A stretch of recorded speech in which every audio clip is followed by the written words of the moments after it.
Shalom, Bapak Ibu yang kami kasih dalam Tuhan Yesus Kristus. Kembali kita kepada renungan malam dari Majelis Jemaat GKI Sampit. Dan ada pun nas yang ditetapkan untuk hari ini, yaitu dari Amos pasal 9 ayat 5-15. Dan saya akan membaca hanya bagian ayat yang ke-11. Pada hari itu aku akan mendirikan kembali pondok Daud yang telah roboh. Aku akan menutup retakan dindingnya dan akan mendirikan kembali reruntuhannya. Aku akan membangunnya kembali seperti dahulu kala. Bapak Ibu saudaraku yang dikasihi oleh Tuhan, satu ayat dari ayat 11 tadi itu menjadi bagian perenungan yang akan disampaikan dalam renungan malam pada saat ini. Dan saya mengambil tema Allah menyelamatkan umatnya. Bapak Ibu saudaraku, apapun bentuk perbuatan dosa yang dilakukan, itu adalah penyangkalan diri kita terhadap perintah Tuhan. Dan dosa itu akan menggiring kita kepada penghukuman Allah. Dalam ayat 8 dari Amos pasal 9 ini mengatakan, sesungguhnya mata Tuhan Allah tertuju pada kerajaan berdosa itu. Aku akan memusnahkannya dari muka bumi ini. Tetapi aku tidak akan memusnahkan keturunan Yakub sampai habis. Demikian firman Allah. Bapak Ibu saudaraku yang dikasihi oleh Tuhan, tema sentral dari keseluruhan isi Alkitab itu adalah Allah menyelamatkan umatnya. Dan dari Amos pasal 9 ayat 11-15 ini pun saya mengambil tema Allah menyelamatkan umatnya.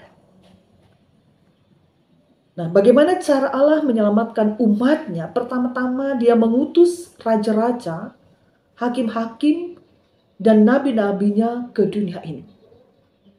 Tetapi usaha penyelamatan Allah tidak maksimal. Itulah sebabnya ia mengutus anaknya yang tunggal menjadi manusia melalui Yesus Kristus. Kelahiran Yesus Kristus itulah, atau kedatangan Yesus Kristus itulah, menjadi puncak keselamatan itu. Bapak Ibu saudaraku, dikatakan Tuhan tidak mau kompromi dengan dosa dan menghukum setiap orang yang berbuat dosa, siapapun kita, entah kita umat Allah atau tidak. Yang kita lihat dalam kitab Amos ini adalah Tuhan menjanjikan pemulihan bagi umatnya yang mau bertobat dari segala dosa-dosanya. Dalam ayat 11-12, Allah menjanjikan pemulihan bagi rencananya, yaitu ia akan mendirikan kembali pondok Daud yang telah roboh. Israel akan kembali berkuasa. Pemulihan Israel itu dilambangkan dengan pemulihan rumah Tuhan atau pembangunan bait Allah, dan itu terjadi pada masa Nehemia dan Ezra. Nah, Bapak Ibu saudaraku, dari renungan yang sangat singkat ini, memahami apa yang dituliskan dalam Amos pasal 9 ayat 5-15, dan saya hanya mengambil satu ayat tadi, bagaimana Allah memulihkan umat Israel yang percaya dan yang mau bertobat kepadanya. Maka dengan itu dalam perenungan ini, saya mengambil dua hal penting yang patut kita renungkan, yang menjadi bagian pembelajaran penting dalam perjalanan kehidupan kita sebagai orang percaya. Yang pertama, Allah berjanji akan memulihkan segala kehidupan kita. Maka dengan itu, jikalau dalam perjalanan hidup kita ada yang belum selesai, persoalan-persoalan yang belum tuntas, maka datanglah kepada Allah. Ia akan menolong kita untuk menyelesaikan dan mengatasinya, sehingga kita beroleh keberhasilan dan kesuksesan. Ayat 13 mengatakan, apa yang kamu tanam akan berhasil. Musim tanam dan panen susu menyusul. kita kebanjiran berkat dan tidak kekurangan.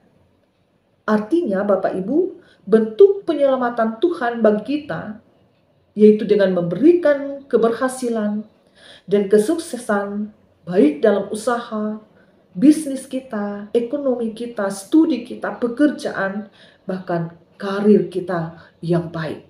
Itu adalah bentuk pemulihan Tuhan terhadap kita yang terus-menerus percaya mengandalkan Tuhan dan menjauhkan diri kita dari berbagai-bagai kejahatan dunia ini, yaitu dosa tadi.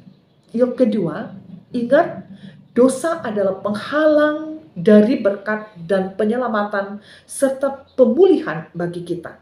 Maka dengan itu Bapak Ibu, tanggalkan atau tinggalkan dosa itu. Hiduplah mengikut Tuhan dengan setia dan taat, maka Ia akan mengampuni kita, Ia akan memulihkan kita, dan Ia akan menyelamatkan kita. Amin. Mari kita berdoa. Kami mengucap syukur kepada Tuhan yang Maha Pengasih, Maha Penyayang, dan Maha Mengampuni. Kami sadar bahwa kami manusia berdosa. Kami sering melanggar perintah Tuhan, dan dosa itu menghalangi Tuhan untuk memulihkan keadaan kami.